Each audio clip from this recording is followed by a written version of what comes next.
Hi everyone, আসসালামু আলাইকুম। কেমন আছেন সবাই? আশা করি ভালো আছেন। এখনো যারা আমার চ্যানেলটিকে সাবস্ক্রাইব করেননি তারা একটু কষ্ট করে সাবস্ক্রাইব করবেন। এখন চলুন বেশি কথা না বাড়িয়ে গল্পে ফেরা যাক। আন্তারা মৃধার এই সাজানো দুঃখের কথা শুনে রুবাব মৃধা ভাই আর ভাইপোর ওপরে আরও রেগে আগুন হয়ে গেলেন। কড়া গলায় বললেন, দুদিনের দুটো মেয়ে এসে এখনই যদি এই রকম নাচ নাচায় তাহলে ভবিষ্যতে ভাইদের সব সম্পত্তি তো এরাই একলা আত্মসাৎ করবে, কিন্তু আমি তা হতে দেব না। তুমি একদম চিন্তা করো না ভাবি, আমি এই মেয়েদের একটা ব্যবস্থা করেই ছাড়বো। আন্তারা মৃধা মুখ টিপে হাসলেন। যাক, টোপ একদম ঠিক জায়গায় গিয়ে লেগেছে। এখন শুধু ছক অনুযায়ী খেলা দেখার পালা। রাত 10টা বেজে 18 মিনিট। বাড়ির সদর দরজা দিয়ে ভেতরে প্রবেশ করলো শারিম। এক হাতে গাড়ির চাবিটা আঙ্গুলে ঘুরিয়ে ঘুরিয়ে নাচাচ্ছে, আর অন্য হাতে ফোনের স্ক্রিনে স্ক্রল করতে করতে হাঁটার তালে আসছিল সে। ঠিক তখনই আচমকা কারো সাথে সজোরে ধাক্কা খেলো শারিম। শারিম ভ্রু কুঁচকে দ্রুত ঘুরে তাকাতেই দেখতে পেল ফুল দাঁড়িয়ে আছে একদম মিষ্টি একটা হাসি মুখে নিয়ে। ফুলকে এখানে দেখে ভূতের মতো চমকে উঠল শারিম। বেশ অবাক হয়ে জিজ্ঞেস করলো, কি রে ফুলমতি, তুই এখানে কি করিস? ফুল একটু লাজুক হেসে বলল, এসেছি আজ। শারিম বিরক্ত হয়ে বলল, এসেছিস তা তো নিজের এই জলজান্ত চোখেই দেখতে পারছি, কিন্তু কথা হচ্ছে তুই কেন এসেছিস? ফুল মুখ বাঁকিয়ে বলল, এমনিতেই বেড়ানোর জন্য। শারিম গা জ্বালানো হেসে বলল, ছি, তোর চয়েস কতটা ব্যাড। নয়তো স্বাভাবিক মানুষ বেড়াতে গেলে সুন্দর সুন্দর অ্যাডভেঞ্চার জায়গায় যায়, আর তুই এসেছিস এই বাড়ির ভেতরে থাকতে। ছ্যা। ফুল সামান্য মন খারাপের ভান করে বলল, মামি বলেছিল তাই আসলাম। শারিম চট করে জিজ্ঞেস করলো, মামি বললেই তোর আসতে হবে নাকি? শারিমের এমন তাচ্ছিল্য ভরা কথায় ফুলের পুরো মুখটা নিমিষেই অন্ধকারে ঢেকে গেল। কত শত আশা আর স্বপ্ন নিয়ে সে এখানে এসেছিল শারিম ভাইকে নিজের করে পাওয়ার গভীর আশায়, আর লোকটা কিনা এখানে আশা নিয়ে তাকে প্রতি পদে খোঁটা দিচ্ছে। ফুল ক্রুদ্ধ হয়ে ছোট গলায় বলল, পরের বার থেকে না হয় আপনাকে জানিয়ে আসবো। শারিম সাথে সাথে হাত তুলে থামিয়ে দিয়ে বলল, পরের বার আর তোর আসার কোনো দরকার পড়বে না, আমরাই তোর শ্বশুর বাড়িতে চলে যাবো নে। ফুল কিছু বুঝতে পারল না, কৌতূহল নিয়ে প্রশ্ন করল, শ্বশুর বাড়ি এর মানে কি শারিম ভাই? শারিম কপালে হাত দিয়ে বলল, আহা গো ল্যাদা বাচ্চা ফুপুর, সব জেনেও কেমন ঢং করিস তোরা শালা, সবটা মেয়ে জাতি একই রকমের প্রীতের নাটক করিস। যা ভাগ এখান থেকে, অনেক রাত হয়েছে, আমার এখন বউয়ের সাথে গিয়ে রোম্যান্স করতে হবে। খুব পরিশ্রমী কাজ এটা, সবাইকে বলে দিস ডিস্টার্ব যেন না করে আমাদের। কথাটা বলেই শারিম ফুলের উত্তরের তোয়াক্কা না করে ওপরের সিঁড়ির দিকে হন হন করে চলে গেল। ফুল একদম নিথর হয়ে শারিমের ওপরে চলে যাওয়ার দিকে এক দৃষ্টিতে তাকিয়ে থাকলো। লোকটা কতটা সহজ আর অবলীলায় বলে গেল সে তার বউয়ের সাথে রোম্যান্স করতে যাচ্ছে, অথচ প্রতি মুহূর্তে সে ফুলের ভেতরটা ছাই হয়ে টুকরো টুকরো হয়ে যাচ্ছে। তার লোকটার পচা নজরে একবারের জন্য পড়ে না। ফুলের ভালোবাসাটা কি তবে সারা জীবন একতরফাই থেকে যাবে? শারিম সিঁড়ি বেয়ে উপরে ওঠার সময় কি যেন একটা মনে পড়তেই একবার আয়েশার মৃধার সঙ্গে দেখা করার সিদ্ধান্ত নেয়। সেজন্য যেই ভাবা সেই কাজ। শারিম করিডর পেরিয়ে আয়েশার মৃধার ঘরে প্রবেশ করে। ঘরটা হালকা ভেরানো ছিল, ভেতরটা ঘুটঘুটে অন্ধকার, শুধু হালকা ড্রিম লাইটের আলো দেখা যাচ্ছে। শারিম সেদিকে এগিয়ে যায়, কিন্তু দেখে বিছানা একদম ফাঁকা। ঠিক তখনই ওর নাকে একটা গন্ধ ভেসে আসে। শারিম ভালো করে শুকে বুঝলো এটা সিগারেটে পোড়ানো স্মেল। তবে এখানে সিগারেটের গন্ধ আসছে কোথা থেকে? শারিমের জানা মতে ওর বাবা কখনোই সিগারেট খান না, তাহলে গন্ধটা কিসের? শারিম সিগারেটের ধোঁয়ার উৎস খুঁজতে ঘর ছেড়ে ব্যালকনির দিকে অগ্রসর হয়। তখনই তার নজরে পড়ে আয়েশার মৃধার ওপর। লোকটা রকিং চেয়ারে হেলান দিয়ে থেকে থেকে সিগারেট ফুঁকছে, তাও আবার বেনসন। শারিমের চোখ দুটো কোটর থেকে বেরিয়ে আসার জোগাড় বাবার এই কর্মকাণ্ডে। যে লোকটা সারা জীবন শারিমকে সিগারেট থেকে দূরে থাকার জন্য শাসন করত, এমনকি শারিম একদিন বাহির থেকে সিগারেট খেয়ে এসে চুইংগাম খেতে ভুলে গিয়েছিল, আর আয়েশার মৃধা ঠিক সেটা ধরে ফেলেছিল গন্ধ শুকে। যে শারিম সিগারেট খেয়েছে, সেজন্য সেদিন শারিমকে বাড়ির বাহিরে কান ধরে 2 ঘন্টা দাঁড় করিয়ে রেখেছিলেন। আর আজ সেই লোকটাই কিনা বিড়ি ফুঁকছে। তবে ঘটনা অন্য কিছু মনে হচ্ছে শারিমের কাছে। সে এতক্ষণ যাবৎ দাঁড়িয়ে থাকার পরেও বাবার নজর তার দিকে একদমই নেই বললেই চলে। শারিম আরিশান মৃধার পাশে গিয়ে একদম মুখ বরাবর দাঁড়ালো। আচমকা কারো ছায়া অনুভব করে আরিশান মৃধা হাত থেকে সিগারেটটা ফেলে দিতে যায়। তবে শারিম তো শারিমই। সে খোঁচা মেরে বলে, কি ড্যাড, চুরি করতে গিয়ে ধরা খেয়ে গেলে মনে হচ্ছে। আয়েশার মৃধা একটু অপ্রস্তুত হয়ে পড়েন ছেলের কথায়। এই জাউরা ছেলে এখানে কেন এসেছে ভেবে পেলেন না তিনি।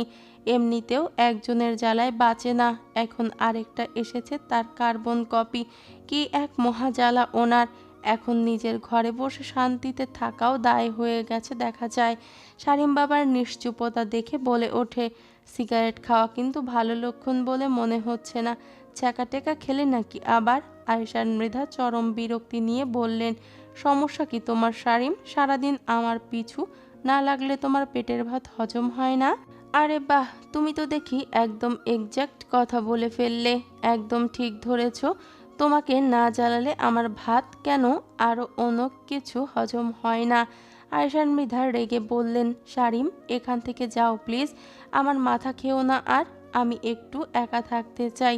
শারিম বাবাকে ভালোভাবে পর্যবেক্ষণ করলো। এরপর বলে উঠল, জেবাকে দেখতে পাচ্ছি না যে, আসেনি নাকি তোমার ওই লেদা বউ? আয়েশার মৃধা জেবার কথা শুনতেই মুখটা মলিন হয়ে ওঠে। শারিম বাবার মুখের আবহ বুঝতে পেরে বলল, মিস করছো তাকে? কিন্তু তুমি তো বউ বলে মানোই না। এখন তার জন্য এত পীড়িত উতলে পড়ছে কেন? ভাবছি জেবাকে ধরে আরেকটা বিয়ে দিয়ে দে। শারিম আর কিছু বলতে গিয়ে থেমে গেল। দেখতে পেল আয়েশার মৃধার হাতের জ্বলন্ত সিগারেটটা হাতের মুঠোয় পিষে ধরে আছেন। চোখ মুখে তার রাগে অগ্নিশর্মা রূপ। শারিম হয়তো বুঝতে পারল কোনো সিরিয়াস ম্যাটার, সেজন্য আর এসব বলল না। কথার প্রসঙ্গ পাল্টে জিজ্ঞেস করলো, যেবার ডিভোর্স চায় তোমার কাছে, গতকাল রাতে আমাকে এসে জানালো। আয়েশার মৃধা হঠাৎ করে মাথা তুলে তাকালেন শারিমের দিকে। যেবা কাল রাতে শারিমের কাছে ডিভোর্স চায় বলেছে, বিষয়টা অবিশ্বাস্য ঠেকল তার কাছে। মিথ্যে বলছো তুমি? তোমাকে মিথ্যে বলে আমার কি লাভ? আয়েশান মৃধা বলল, ও তোমার কাছে ডিভোর্স চাইলো অথচ আমার কাছে জিজ্ঞেস করার প্রয়োজন বোধ করলো না। শারিম বলল, সেটা তোমার বউ ভালো জানে। হয়তো তুমি অত ভালো এক্সপার্ট নও, সেজন্য বউ থাকতে চায় না। আয়েশান মৃধা রেগে বলে উঠলেন, শারিম মজা করো না, সত্যি করে বলো ও কেন তোমার থেকে ডিভোর্স চাইলো? শারিম সোজা সাপটা উত্তর, ভালোবাসা শেষ, এখন মন অন্য কারোর জন্য বিট করছে। আয়েশার মৃধা কথার অর্থ বুঝলেন, যে বা অন্য কাউকে ভালোবাসে। কই, মেয়েটা তো ওনাকে একবারও জানালো না। খুব খারাপ লাগছে কি ওনার এগুলো শুনে? হ্যাঁ, অবশ্যই লাগছে। বুকের ভেতরটা কেমন যেন এসিড দিয়ে জ্বালিয়ে দিয়েছে মনে হচ্ছে। ঠিক তেমন লাগছে। আসলেই তো, মেয়েটার বয়সী বাকি, ওইটুকুনি মেয়ের মন তো এই বয়সে যে কারো প্রতি আকৃষ্ট হতে পারে। আর উনিও কিসের মতো দুনিয়া ভুলে মরীচিকাকে বিশ্বাস করে বসলেন। পাগল সব দুনিয়ার রীতি। নিজেকেও এখন সেই রকম পাগল লাগছে ওনার কাছে। একটা বাচ্চা মেয়েকে নিয়ে উনি সংসার করার স্বপ্ন দেখেছিলেন। আগেই ভাবা উচিত ছিল যে বাস্তবতা বলতে কিছু আছে। এরকম ফ্যান্টাসি নিয়ে পড়ে থাকলে হবে না। উনিও কিছুদিনের জন্য জেবার মতো ফ্যান্টাসিতেই পা দিয়েছিলেন। আফসোস এটাই, জেবা সেই দুনিয়া থেকে বের হতে পারলেও উনি চিরতরে আটকে গেলেন। তবে ব্যাপার না, নিজেকে ভালো মতো সামলাতে পারেন উনি। এবারও না হয় সামলে নেবেন। শারিম বাবার চুপ হয়ে যাওয়া দেখে বুঝল ওনার মনের ভেতরের ঝড়টা কিছু হলেও আন্দাজ করতে পারছে। বাবার চোখ জোড়া কেমন ঝাপসা দেখাচ্ছে। শারিম ভাবল এই মুহূর্তে বাবাকে একা থাকতে দেয়া উচিত। সেজন্য সে ঘর থেকে বেরিয়ে আসলো। তবে যাওয়ার আগে ওর একটা কথা ভেবে খুব খারাপ লাগলো, তার বাপ প্রেমে যতবার পড়ে ছ্যাঁকা ততবারই খায়। ওই দিকে থেকে শারিম তার বাবার চেয়ে অনেক গুণ লাখ, কারণ তার বউ তাকে কত ভালোবাসে। ভাবতেই শারিমের হৃদয়ে কেমন যেন প্রেম প্রেম দোলা খেলো। নিজের মনেই বিড়বিড় করলো, যা দুষ্টু, ঘরে যা, বউ নিশ্চয়ই তোর রোমান্সের অপেক্ষায় বসে আছে। আয়শান মৃধা রুম ছেড়ে সারিম করিডোর পেরিয়ে 3 তলার সিঁড়ি বেয়ে উপরে উঠল। অরি রুমের সামনে আসতেই দেখতে পেল রুমের দরজা পুরোটা খোলা। সারিম মনে মনে বেশ খুশি হলো, বউ আজকে তাকে নিজের থেকে আহ্বান জানাচ্ছে ভেবে দরজা এভাবে খোলা রেখে দিয়েছে মনে হয়। সারিম ধীর পায়ে দ্রুত রুমে প্রবেশ করলো, তবে ভেতরে ঢুকতেই ওর চোখ দুটো মুহূর্তেই ঘোর বিরক্তি নেমে এলো। দেখা গেল রুমে ফুল আর অরি একসাথে বসে আছে। সারিমকে ভেতরে ঢুকতে দেখে ওরা দুজন তার দিকে তাকালো। সারিম সোজা ওদের দিকে এগিয়ে গেল, এরপর ফুলের দিকে তাকিয়ে সরাসরি বলে উঠল, এই ফুলমতি, এখান থেকে যা তো, এখন রোম্যান্স করব আমি। অরি পাশ থেকে ফোড়ন কেটে বলে উঠল, ফুল, তুমি কোথাও যাবে না, যাবে তো এই লোক। ফুল আজ রাতে আমার সাথে থাকবে। শারমিনের মেজাজ খারাপ হয়ে রাগ উঠল ফুলের ওপর। সে ফুলের দিকে তাকিয়ে কড়া গলায় বলে উঠল, কি হলো, তোকে যেতে বলেছি না, নয়তো একটা কিক খাবি কিন্তু আমার হাতে। অরি পাশ থেকে রেগে গিয়ে বলল, আপনি ওর সাথে এমন ব্যবহার কেন করছেন? আমি বলেছি বলেই তো ফুল এখানে এসেছে। ফুল আজ আমার সাথে এই রুমেই থাকবে। আপনার এত সমস্যা কিসের? নিজের রুমে গিয়ে ঘুমান। সারিম এবার অরির ওপর মারাত্মক ক্রুদ্ধ হলো। বালের বউ একদম পোল্টি মারলো কিভাবে। সারিম ফুলকে আবারও যেতে বললে ঠিক তখনই ফুল নিচ থেকে বলে উঠল, ভাবি বলেছে আমি যেন ওনার সাথে ঘুমাই, সেজন্য আমি এখানেই থাকবো। সারিম ফুলের কথা শুনে নিজের চিরচেনা বাঁকা হাসিটা হেসে উঠল। মাথায় জাউরা বুদ্ধি উদয় ঘটেছে, তা ভালোই বোঝা যাচ্ছে। আচমকা ফুলকে চরম অবাক করে দিয়ে সারিম এক ঝটকায় অরিকে কোলে তুলে নিল। অরি কিছু বুঝে ওঠার আগেই সারিম অরির ঠোঁটে নিজের ঠোঁট পুড়ে দিল। ফুল এই দৃশ্য নিজের চোখের সামনে এক সেকেন্ডও সহ্য করতে পারল না। উড়নায় মুখ গুজে সোজা রুম ছেড়ে এক দৌড়ে পালালো। ফুল চলে যেতেই সারিম অরিকে ওই অবস্থায় কোলে করে নিয়ে গিয়ে রুমের দরজার লক আটকে দিল। অরি ছুটে বের হওয়ার জন্য হাত পা ছোড়াছুড়ি করতে লাগলো। সারিম অরিকে নিয়ে সোজাসুজি বেডে এলো। অরিকে নরম গদির ওপর শুইয়ে দিয়ে নিজেই অরির বুকের ওপরে মুখ গুজে শুয়ে রইল। দুহাত অরির কোমরখানা শক্ত করে জড়িয়ে চোখ বুজে লম্বা লম্বা শ্বাস নিতে লাগলো সে। অরি কিছু বলতে গিয়েও আর বলল না। সারিম অরির বুকে মুখ রেখে মিনমিনে গলায় বলল, মাথায় একটু হাত বুলিয়ে দাও চন্দ্রিমা। অরি আর না করল না, চুপচাপ সারিমের মাথায় হাত বুলিয়ে দিতে লাগলো। সারিম নিঝুম হয়ে রইল। এভাবে কিছুক্ষণ চুপচাপ থাকার পর অরি হঠাৎ সারিমকে জিজ্ঞেস করলো, আচ্ছা সারিম, সোলেমান আঙ্কেলের খুনের ব্যাপারে নতুন কিছু জানা গেছে? কারা বা কে এত নৃশংসভাবে ওনাকে হত্যা করলো? সারিম ওভাবে শুয়ে শুয়ে কিছু একটা ভাবলো। ওর মুখটা বেশ গম্ভীর হয়ে এলো। সে ধীর গলায় বলল, এসব থেকে দূরে থাকো চন্দ্রিমা, তুমি শুধু আমাকে নিয়ে ভাবো। অরি বলল, আপনাকে নিয়ে ভাবার জন্য তো গোটা জীবনটাই পড়ে আছে। এখন বলুন না প্লিজ, কে এই রকম পৈশাচিক কাজ করলো? সারিম এবার একদম চুপ মেরে গেল। সে অরিকে এই ব্যাপারে বিন্দুমাত্র কিছু জানতে দেবে না। সব কিছুর আগে নিজের বইয়ের নিরাপত্তা সারিমের কাছে প্রধান। সারিম অরির বুক থেকে মাথা তুলে অরির কপালে একটা গাঢ় চুমু খেলো। বলল, তুমি এসবের মধ্যে ইনভলভ হচ্ছ কেন বলো তো? অপরাধী যেই হোক না কেন তাকে খুঁজে বের করে অবশ্যই শাস্তি দেয়া হবে, তখন দেখতেই পাবে। এখন এগুলো বাদ দাও তো, প্রচুর খিদে পেয়েছে আমার, খেতে দাও কিছু। অরি কিছু বলতে গিয়েও আর কথা বাড়ালো না। সারিমের খিদে পেয়েছে শুনে বিছানা থেকে উঠে দাঁড়ালো নিচে যাওয়ার উদ্দেশ্যে পা বাড়ানোর জন্য। তখনই সারিম ওকে অবাক করে চট করে কোলে তুলে নিল। কি করছেন কি সারিম, ছাড়ুন। আপনার না খিদে পেয়েছে বললেন? সারিম হাসি মুখে বলল, তোমাকে নিচে দিয়ে আসি বউ, একা একা গেলে আবার ভয় পেতে পারো। অরি সারিমের গলা জড়িয়ে ধরলো। সারিম ওকে কোলে নিয়ে সিঁড়ি বেয়ে নিচে নামতে লাগলো। অরি সারিমের চুলগুলো এলোমেলো করে দিয়ে বলল, আমি মোটেও ভয় পাই না একা একা। এটা কেন বলছেন না যে আপনিও আমার সাথে নিচে আসতে চান? সারিম মুচকি হাসলো। সারিমের সেই হাসি দেখে অরি সব বুঝে গেল। নিচে নেমে দুজনে সোজা কিচেনে প্রবেশ করলো। রাত অনেক হওয়ায় শাহিন মিয়া নিশ্চয়ই এতক্ষণে ঘুমোতে চলে গেছেন, সেজন্য তাকে আর কেউ ডাক দিল না। অরি শারিমের কোল থেকে নেমে এরপর ফ্রিজ খুলে দেখলো ভেতরে রান্না করা কিছু রাখা নেই। সে অসহায় চোখে শারিমের দিকে তাকিয়ে বলল, আজ মনে হয় বাড়িতে আমরা ছিলাম না বলে কিছু রান্না করা হয়নি। আপনি একটু ওয়েট করুন, আমি ঝটপট কিছু বানিয়ে দিচ্ছি। শারিম অবাক হয়ে জিজ্ঞেস করলো, তুমি পারো কিছু বানাতে? মোটামুটি সব কিছুই পারি, খারাপ না, অন্তত মুখে দেওয়ার মতো তো হবেই। শারিম আর কিছু না বলে চুপচাপ দাঁড়িয়ে দেখতে লাগলো বউ তার জন্য কি বানায়। অরি ফ্রিজ থেকে বিফের প্যাকেট বের করে স্লাইস করে কেটে রাখা মাংসের টুকরোগুলো নিয়ে নিল। অপর একটা বাটি থেকে দুটো মালটা নিল জুস বানানোর জন্য। শারিম কিচেন কাউন্টারে হেলান দিয়ে নিঃশব্দে দেখতে লাগলো বউ তার জন্য কত যত্ন করে রান্না করছে। মাংসের টুকরোগুলো ব্ল্যাক পেপার আর হালকা লবণের সাহায্যে প্যানের মধ্যে বাটার আর রসুন দিয়ে বিফ স্টেক বানাতে বসালো অরি। চুলো হাই লো মোডে রেখে এরপর অন্য একটা প্যানে বসিয়ে সেখানে কিছু সবজি আর আগে থেকে সেদ্ধ করে রাখা রাইস দিয়ে দিল। তারপর ফ্রাইড রাইস বানাতে লাগলো। শারিম গভীর পর্যবেক্ষণে সব দেখছিল। অরি খুব নিখুঁতভাবে একদম প্রফেশনাল শেফদের মতো কাজ করছে।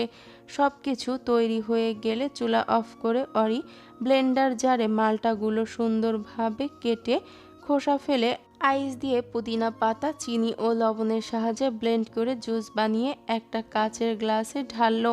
অরির জুস ঢালা শেষ হওয়ার মাত্রই শারিম পেছন থেকে এসে জড়িয়ে ধরলো অরিকে।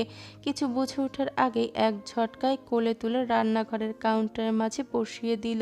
অরির দুপাশে রান্নার দুটো চুলো ছিল। শারিম অত্যন্ত সতর্কতা অবলম্বন করে অরির দুপাশে দুটো চুলার আগুন হালকা রেখেই জ্বালিয়ে দিল। অরি ভয়ে লাফিয়ে উঠতে গিয়েও পারল না। শারিম ওভাবেই অরিকে আটকে রেখে অরির গলায় মুখ ডুবিয়ে দিল। অরি নামার জন্য ছটফট করতে গিয়েও দুপাশে আগুনের শিখা দেখে ভয়ে একদম চুপ হয়ে গেল। শারিম গলায় মুখ রাখা অবস্থাতে অরির এমন অসহায় অবস্থা বুঝে এক চিলতে বাঁকা হাসি হাসল। অরি শারিমকে হালকা ধাক্কা দিয়ে বলল, শারিম কি করছেন? ছাড়ুন বলছি, আমার খুব ভয় করছে। আপনার খিদে পাচ্ছিল না? যান খাবার খান গিয়ে, নয়তো ঠান্ডা হয়ে যাবে। শারিম অরিকে ছাড়ল না, ওভাবেই আরো শক্ত করে জড়িয়ে ধরে অরির ঠোঁটে নিজের ঠোঁট পুড়ে দিল। অরি আর কিছু বলতে পারল না। শারিম এক হাতের সাহায্যে ধীর কদমে অরির শার্টের বোতাম খুলতে লাগলো। অরি চেয়েও লোকটাকে আটকাতে পারছে না, কারণ এখানে সামান্য সরতে গেলেই আগুনে কাপড় লেগে যাওয়ার ভয়।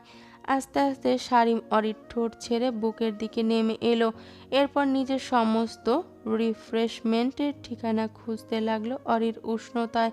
অরি নিজের ধৈর্য বজায় রেখে শুধু শারিমকে শক্ত করে জড়িয়ে ধরে রইল। কিছু করতে না পেরে শারিমের পিঠে নখ দাবিয়ে দিল। শারিম যেন এতে আরো উন্মাদের মতো উন্মাদ হয়ে উঠল। সে একদম বিলীন হতে চাইল অরির ছোঁয়ায়। এভাবে ঘন্টাখানেক পর শারিম অরিকে ছেড়ে দিল। অরি হাঁপাতে হাঁপাতে জোরে জোরে শ্বাস নিতে লাগলো। শারিম চুলা দুটো বন্ধ করে দিল। এরপর অরিকে সাবধানে সেখান থেকে নিচে নামালো। শারিম অরির পোশাক ঠিক করে দিয়ে গম্ভীর কণ্ঠে বলে উঠল, খাবারগুলো ওভেনে গরম করে রুমে নিয়ে এসো। বলেই শারিম অরিকে কিচেনে রেখে সোজা উপরে চলে গেল। অরি রেগে মেগে একাকার হয়ে গেল। কত বড় জাউরা হলে রোমান্স শেষ হতেই বইয়ের আর কোনো গুরুত্ব থাকে না। লোকটা কি তবে ওর সাথে এসব করার জন্যই কিচেনে এসেছিল? অরি আজ মরতে মরতে বেঁচেছে। কি সাংঘাতিক লোক! দুটো আগুনের মাঝখানে দাঁড়িয়ে রোম্যান্স করে। ইতিহাসের পাতায় মনে হয় এই লোকই এক পিস। অগত্যা অরি গজগজ করতে করতে খাবারগুলো ওভেনে একটু গরম করে ট্রেতে নিয়ে রুমে এলো। দেখলো শারিম সোফায় নিশ্চিন্তে বসে আছে।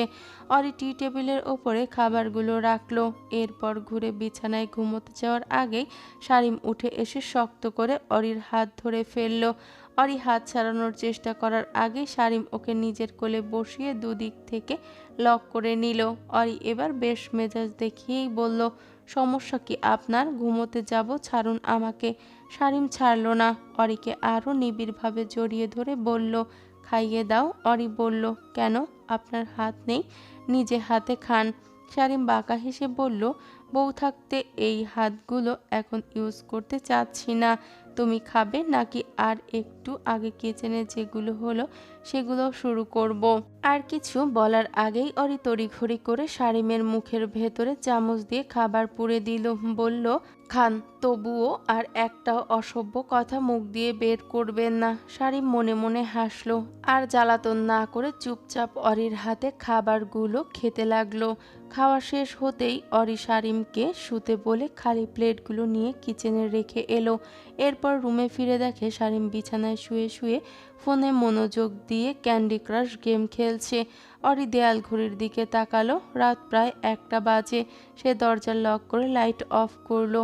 এরপর শারিমের পাশে এসে শুয়ে পড়লো।